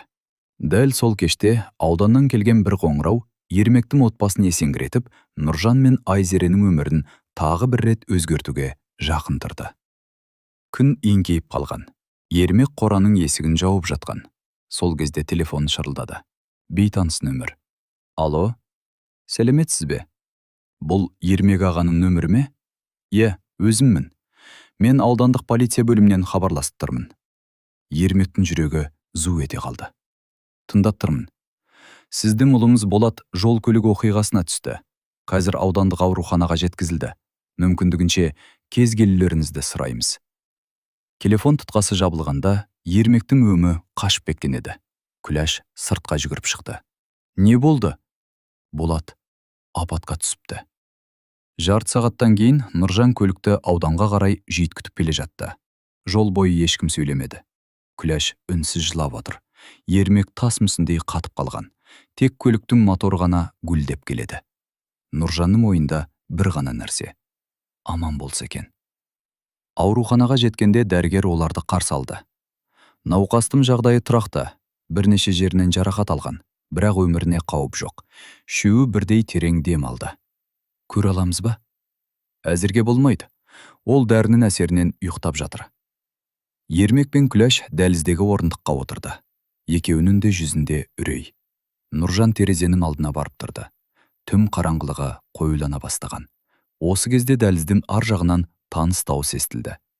Нұржан бұрылып қараса Арман екен. Ассалаумағалейкум. Уағалейкум ассалам. Мұнда қайдан жүрсің? Әкемді тексеруге әкелгенмін. Қан қысымы көтеріліп кеткен. Жағдайы қалай? Қазір жақсы. Арман Нұржанның көңілсіз жүзін байқап. Сендерге не болды? Нұржан қышқаша болған жағдайды айтып берді. Арман үнсіз басын изеді. Алла шипасын берсін. Әумин. Осы кезде дәлізге Зәмзәгүл кіріп келді. Қасында Айзере. Күләш орнынан атып тұрды. Айзере, сендер қайдан? Зәмзәгүл жақындап. Жаңалықты естіп қалдық. Жалғыз қалмасын деп келдік. Күләштің көзіне жас келді. Рахмет қарақтарым. Осындайда жанашыр адамның келгені де демеу екен. Айзере үндемей ғана басын изеді. Нұржан мен Айзеренің көздері тиісті. Бірақ бұл жолы екеуі де ештеңе айтпады. Бірнеше ай бұрын болса үнсіздік екеуіне ауыр көрінер еді. Ал бүгін осы үнсіздіктің өзінде түсіністік бар сияқты. Айзере жайлап жақындады. Болат ағаның жағдайы қалай екен? Дәрігердің айтуынша өміріне қауіп жоқ. Аллаға шүкір. Иә. Тағы үнсіздік. Дәл сол сәтте дәліздің арғы жағынан кішкентай қыз жылап келе жатты. 7-8 жаста ғана, қолында ескі ойыншық аю. Әжемді қайда алып кетті? Қасында ешкім жоқ. Қыздың абыржып тұрғанын көрген Айзере бірден жанына барды. Айналайын, қорықпа. Атың кім? Мәдина. Әжең емделіп жатыр ма? Қыз басын изеді. Айзере оны құшағына басты. Нұржан осы көріністі үнсіз бақылап тұрды. Ол бұрында Айзеренің балаларға деген мейірімін жақсы көретін. Сол мейірім еш өзгермепті. Бір кезде дәрігер шығып, науқастың жақындары? Ермек орнынан тұрды. Біз бүгін көре алмайсыздар. Науқасқа толық тыныштық керек. Ертең таңертең кіресіздер. Ермек түсіністікпен басын изеді. Үйге қайтар жолда ешкім сөйлеген жоқ. Аурухананың алдында Айзере, ертең тағы келеміз. Күләш оның қолынан ұстап, қызым, осындайда бізді жалғыз қалдырмағаны үшін рахмет. Айзере күлімсіреп, апа, мұндайда рахмет айтпайды. Бәріміз бір ауылдың адамымыз ғой. Осы сөзді естіген Ермек ұзақ уақыт үнсіз тұрды. Ол Айзереге қарап іштей. Осындай тәрбиелі қыздан қалай ғана бас тартуға кеңес бердім екен, деп қатты өкінді. Ал Нұржан көлігіне отырып жатып, Айзеренің өз отбасына еш реніш сақтамай, қиын сәтте алғаш болып келгенін көріп, жүрегінде оған деген құрметі бұрынғыдан да арта түсті. Бірақ дәл осы түні Ермектің ескі танысы ауылға келіп, Нұржан туралы ешкім күтпеген бір шындықты айтпақ еді. Ертеңіне таңертең ауыл баяу оянып жатты. Кеше ғана болған оқиғадан кейін Ермектің үйінде ешкімнің көңілі жоқ. Күләш Болатқа апаратын тамақты дайындап жүр. Нұржан көліктің жанында үнсіз тұр. Дәл сол кезде аулаға ескі көлік келіп тоқтады. Көліктен 60-тан асқан ақ сақалды кісі түсті. «Ассалаумағалейкум». «Уағалейкум ассалам», деді Ермек. «Танымадың ба?» Ермек бір сәт қарап тұрды да, жүзі жадырап кетті. «Ой, Сапарбек, сен бе?» Екеуі құшақтасып амандасты. Сапарбек Ермектің жастық шағындағы дос еді. Бірнеше жыл бұрын балалармен бірге басқа облысқа қоныс аударған. «Болаттың жағдайын естіп, жолай соғып кеттім», деді ол. «Рахмет досым». Шәй үстінде өткен күндер еске алынды. Жастық шақ, алғашқы еңбек, отбасы. Әңгіме арасында Сапарбек Нұржанға қарап: «Мынау кіші ұлың ғой?» «Иә, азамат болып қалыпты». Ермек жымиып: «Иә, момын бала». Сапарбек бір сәт ойланып қалды. «Ермек, бір әңгіме айтайын ба?» «Айта ғой». «Осыдан 3-4 жыл бұрын ауданға барғанымда қызық жағдай болған». Нұржан да еріксіз құлақтырды. Қыс мезгілі еді, жол тайғақ. Автобус аялдамасында бір әже құлап қалды. Жұрттың көбі асығып өтіп жатты. Сосын бір жас жігіт жүгіріп барып әжені көтерді. Дәріханаға апарды, дәрісін алып берді. Ақша алмай үнсіз кетіп қалды. «Оны қайдан білдің?» «Өйткені мен бәрін көрдім». Сапарбек Нұржанға қарап күлді. Әлгі жігіт осы Нұржан еді. Нұржан қысылып кетті. «Оны айтудың керегі жоқ еді». «Неге жоқ? Жақсылық жасырынғанмен бір күні бәрібір белгілі болады». Ермек ұлына тамырқай қарады. «Маған неге айтпадың?» «Айтатын дүние емес қой, әке». Сапарбек сөзін жалғастырды. «Сол кезде өзіме Ермектің баласы тәрбиелі екен деп риза болғанмын». Ермек үнсіз қалды. Соңғы күндері ол ұлы туралы өзі білмейтін жақсы қасиеттерді өзгелерден жиі ести бастады. Осы уақытта аудандық ауруханада Айзере Болаттың палатасының алдына келді. Дәрігер: «Енді 5 минутқа ғана кіре аласыздар», деді. Ермек пен Күләш ішке кірді. Айзере сыртта қалды. Нұржан да дәліздің арғы жағында үнсіз тұрды. Екеуі бір-біріне қарады. «Қалайсың?» деді Айзере. «Жақсы». «Кеше бір сұйықтадың ба?» «Онша емес». «Мен де». Екеуі бір-біріне күлімсіреген болды. Бірақ екеуі де жүректерінде әлі шешілмеген сезім бар екенін сезетін. Бір кезде палата есігі ашылып, Ермек шықты. «Жағдайы тәуір. Дәрігерлер тағы бірнеше күн бақылауда ұстайды екен». Күләштің жүзіне аздап болса да күлкі үйірілді. «Шүкір». Ауруханадан шығарда Айзере Күләшқа бұрылды. «Апа, кешке сорпа пісіріп жіберем, ауру адамға жеңіл болады». Күләш риза болып: «Қызым, әуре болма». «Әуре емес, ауылда бір-бірімізге осылай көмектеспесек, кім көмектеседі?» Нұржан бұл сөздерді үнсіз тыңдап тұрды. Ол бұрын Айзерені жақсы көрсе, енді оны бұрынғыдан да қатты құрметтей бастады. Кешке үйге қайтып келе жатқанда Ермек кенет үнсіздікті бұзды. «Балам». «Иә, әке». «Адамның байлығы ақша емес екен». Нұржан әкесіне қарады. «Онда не?» «Осындай қиын күні қасынан табылатын адамдар екен». Нұржан ештеңе демеді. Өйткені дәл қазір ол бұл сөздің мәнін бұрынғыдан әлде қайда керең түсінген еді. Ал сол түні Айзере күтпеген жерден бір шешім қабылдады. Ол шешім Нұржанның тағдырын түбегейлі өзгертуі мүмкін еді. Түн тыныш өтті, бірақ Аксептере таңға дейін көзінен түнін сақ. Айзере таңға дейін көзіле алмады. Терезенің алдында отырып, соңғы айларда болған оқиғаларды қайта-қайта ой елевінен өткізді. Нұржанның өкініші, жәрмеңкеде баланы құтқарған сәті, ауруханадағы жүздесуі, Ермектің өкініші, Арманның адал шешімі, бәрі көз алдынан кино таспасындай өтіп жатты. Сол кезде анасының дауысы естілді. «Ұйықтамадың ба, қызым?» «Жоқ, мама». Зәмзәгүл қызының қасына келіп отырды. «Жүрегің тыныш емес қой». Айзере үнсіз басын изеді. «Бір нәрсе сұрайыншы?» деді анасы. «Сұраңыз». «Сен Нұржанды әлде жақсы көресің бе?» Айзере ұзақ уақыт жауап бере алмады. Ақыры баяу ғана: «Иә». «Онда неге өзіңді де, оны да қинап жүрсің?» «Қорқамын». «Неден?» «Тағы да бәрі қайталана ма деп қорқамын». Зәмзәгүл қызының қолынан ұстады. «Қызым, өткенді ешкім өзгерте алмайды, бірақ адам өзгеруі мүмкін. Сен соны өз көзіңмен көріп жүрген жоқсың ба? Айзере үнсіз қалды. Иә, Нұржан бұрынғы Нұржан емес еді. Ертеңіне Айзере мектепке ертерек келді. Сабақ басталғанша мұғалімдер бөлмесінде жалғыз отырды. Сөмкесінен ескі сурет шығып кетті. Суретте өзімен Нұржан күліп тұрған. Ол суретті ұзақ қарап отырды. Сосын ақырын ғана: «Бізге тағы бір мүмкіндік беріле ме екен?» деп сыбырлады. Сол күні түстен кейін Болаттың жағдайы жақсарғаны туралы хабар келді. Дәрігерлер бірнеше күннен кейін үйіне шығаратынын айтты. Ермектің отбасы қуанып қалды. Күләш шүкіршілік айтып ауылдағы көршілеріне бауырсақ таратты. Кешке қарай Нұржан үйдің алдында көлігін жуып жатқан. Сол кезде қақпа сыртынан таныс дауыс естілді. «Нұржан!» Ол жалт бұрылды. Қақпа алдында Айзере тұр екен. Қолында кішкентай ғана ыдыс. «Сәлем». «Сәлем. Апаңа сорпа әкелдім. Болат ағаға берсін деп». «Рахмет». Айзере ыдысты беріп кетпек болды.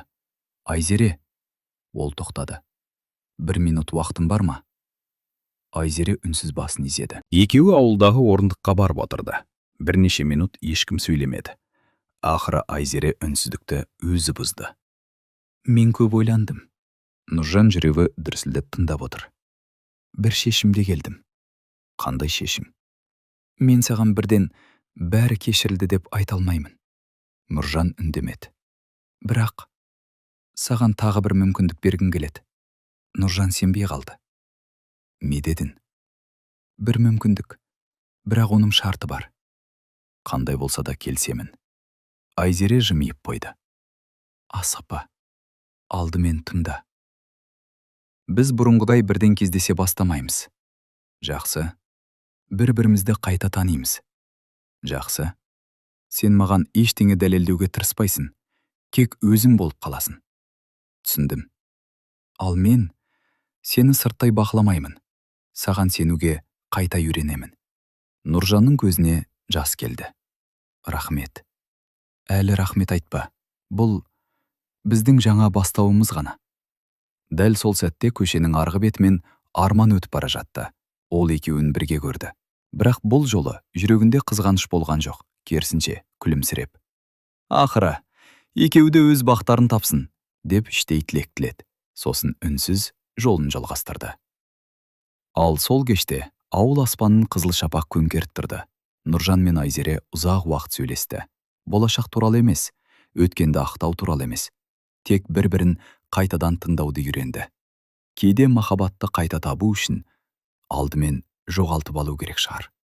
Бірақ олардың алдарында әлде бір үлкен сынақ бар еді. Өйткені ауылда бәрі бірдей, бұл қайта қауышуды құттай қойған жоқ. Арада 1 апта өтті. Нұржан мен Айзере күнде кездескен жоқ. Бір-біріне ұзақ хабарламалар да жазбады. Тек кейде амандасып, кейде хал сұрап, кейде мектептің жанында 5-10 минут сөйлесіп тарайтын. Бірақ осы аз ғана уақыттың өзі екеуіне жеткілікті еді. Өйткені бұл жолы олардың қарым-қатынасы асығыстықпен емес, сеніммен басталып жатқан. Бір күні таңертең ауыл дүкенінің алдында бірнеше әйел әңгімелесіп тұрды. «Естідіңдер ме?» «Нені?» «Анау Айзере мен Нұржан қайда араласып жүр екен». «Рас па?» «Өз көзіммен көрдім». «Қызық екен». Сол кезде олардың арасындағы бір әйел: «Қыздың намысы деген болу керек қой. Өзіне бір рет жоқ деген жігітке қайта барудың не керегі бар?» Екінші әйел де қостады: «Дұрыс айтасың. Бүгін қайтып келген жігіт ертең тағы кетпесіне кім кепіл?» Бұл сөздерді дәл сол сәтте дүкенге кіріп келе жатқан Зәмзәгүл естіп қалды. Ол ештеңе демеді, тек ішке кіріп кетті. Кешке үйге келген соң Зәмзәгүл бәрін Айзереге айтып берді. Айзере үнсіз тыңдады. «Ауыр тиген шығар». «Аздап. Не ойлап отырсың?» Айзере терезеге қарап тұрды. «Адамдар сөйлей береді, мама». «Сонда?» «Мен өмірімді ауылдың сөзімен емес, өз жүрегіммен сүргім келеді». Зәмзәгүл қызына риза болып күлімсіреді. Мен дәл осы жауапты күткен едім. Бірақ әңгіменің жеткен жері мұнымен тоқтамады. Ертеңінде Ермек те ауыл шетіндегі дүкенге барған. Сонда екі ер адамның сөзін еріксіз естіп қалды. «Нұржан дұрыс істемеп еді». «Иә, енді қыз қайта қабылдап жатса өзі біледі. Бірақ сенім бұрынғыдай болмайды. Ермек үндемей заттарын алып шығып кетті. Жол бойы сол сөздер ойынан кетпеді. Үйге келген соң Нұржанды шақырды. «Балам, отыршы». Нұржан қасына келді. «Ауылда түрлі әңгіме шығып жатыр». «Білемін». «Ашуланып жүрген жоқсың ба?» «Жоқ». «Неге?» Нұржан баяу ғана жымиды. «Өйткені мен де солардың орнында болсам, мүмкін дәл солай ойлар едім». Ермек тамырғап қалды. «Сонда ренжімейсің бе?» «Жоқ, әке. Себебі адамдар менің бүгінгі күнімді көреді, ал менің қалай өзгергенімді кек уақыт дәлелдейді». Ермек үнсіз басын изеді. Ұлының бұрынғыдан қаншалықты есейгенін анық сезді. Сол күні кешке Айзере мектептен қайтып келе жатқанда жолда Нұржанды кездестірді. «Сәлем». «Сәлем». Біраз бірге жүрді. Бір кезде Айзере: «Саған ауылдағы әңгімелер жеткен шығар?» «Иә». «Қиын емес пе?» «Бұрын қиын болар еді». «Қазір ше?» «Қазір мен бір ғана адамның пікірінен қорқамын». Айзере күлімсіреп: «Кімнің?» «Сенің». Айзере үнсіз қалды. Осы бір қарапайым жауап оның жүрегіне жылы тиді. Жолдың соңына келгенде Айзере тоқтады. «Нұржан». «Иә». «Мен саған бір нәрсе айтқым келеді». «Тыңдап тұрмын». «Бұрын мен сенің өзгеретініңе сенбейтінмін. Ал қазір?» Айзере оған тіке қарады. «Қазір сенің өзгергеніңді көріп жүрмін. Бірақ сенімді толық қайтару үшін тағы біраз уақыт керек». Нұржан күлімсіреді. «Мен асықпаймын». «Шынымен бе?» «Иә, бұл жолы мен күте аламын. Өйткені күту сені жоғалтқаннан әлдеқайда жеңіл екен». Айзеренің ерніне еріксіз күлкі үйірілді. Ол соңғы бірнеше айда алғаш рет Нұржанға бұрынғыдай жылы жүзбен қарады. Екеуі екі жаққа тараған соң Айзере артына бір рет бұрылып қарады. Нұржан да дәл сол сәтте артына қараған екен. Көздері қайта түйісті. Бұл жолы екеуі де күлімсіреді. Кішкентай ғана күлкі, бірақ сол күлкі олардың арасындағы қатып қалған мұздың толықтай еріп келе жатқанын білдіргендей еді. Алайда дәл сол түні Болат үйіне шығар алдында дәрігер Ермекке күтпеген бір жаңалық айтты. Сол жаңалық бүкіл отбасының өміріне тағы да әсер етпек еді. Ертеңіне таңертең Ермек пен Күләш Болатты ауруханадан шығарып алуға келді. Дәрігер соңғы тексеруден кейін құжаттарын рәсімдеп болды. «Жағдай жақсы, бірақ бір айдай ауыр жұмысқа араласпасын». «Жақсы, дәрігер». «Тағы бір нәрсе». «Иә?»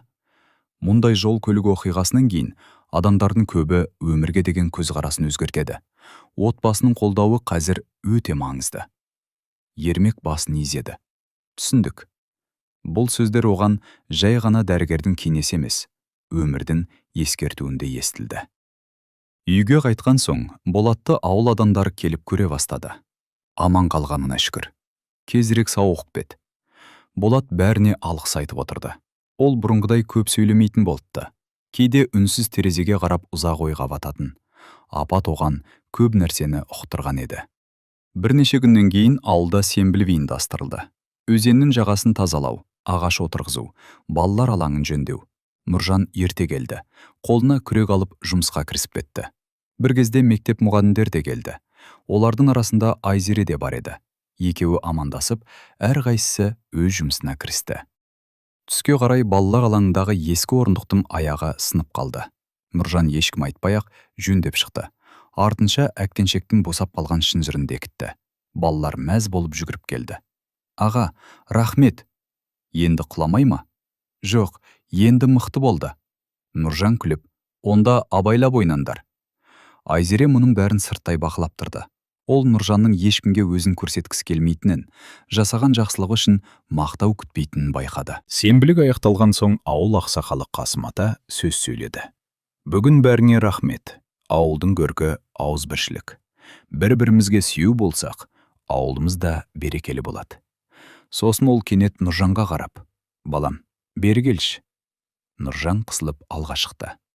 «Мына жігіт таңнан бері бір минут демалған жоқ. Осындай жастарыңыз көп болсын».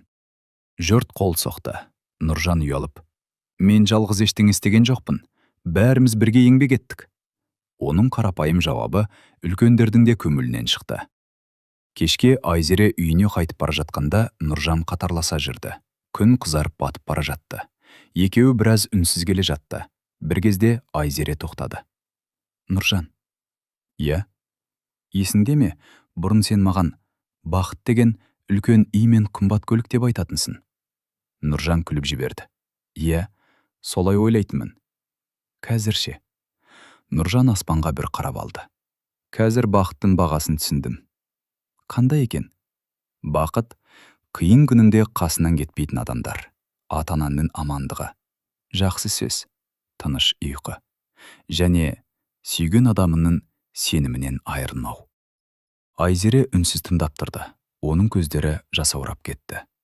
Сен шынымен көп өзгеріпсің, Нұржан. Өзгертті. Кім? Өмір. Және сені жоғалтып ала жаздаған. Айзере алғаш рет Нұржанның қолына өзі қолын созды. Нұржан тамырқап қалды. Айзере жай ғана. Сенің айтқаның есімде. Қайсысы? Бұл жолы асықпаймын дегенін. Иә. Онда екеуміз де асықпайық. Бірақ бірге жүріп көрейік. Нұржан оның қолын ақырын ғана ұстады. Бұл жолы екеуі де ешқандай уәде берген жоқ. Ешқандай дабыралы сөз айтқан жоқ. Өйткені олар енді махаббаттың сөзбен емес, күнделікті әрекетпен дәлелденетінін түсінген еді. Күн көкжиекке баяу сіңіп бара жатты. Ал екі жастың жүрегінде жаңа үміттің шырағы қайта жанды. Осындай жүрекке жылы тиетін, өмірден алынған әсерлі әңгімелерді тыңдағыңыз келсе, арнамызға міндетті түрде жазылыңыз. Алда сіздерді қазақы тәрбие, отбасы құндылықтары, адал махаббат, өмірдің ащы тұщысы мен тағымға толы жаңа хикаялар күтеді. Пікірге осы әңгімеден алған әсеріңізді жазып, ең әсер еткен кейіпкерде бөлісуді ұмытпаңыз. Қолдауларыңыз бізге жаңа, әрі қызықты әңгімелер дайындауға үлкен шабыт береді. Келесі әсерлі хикаяда қайта қауышқанша аман сау болыңыздар.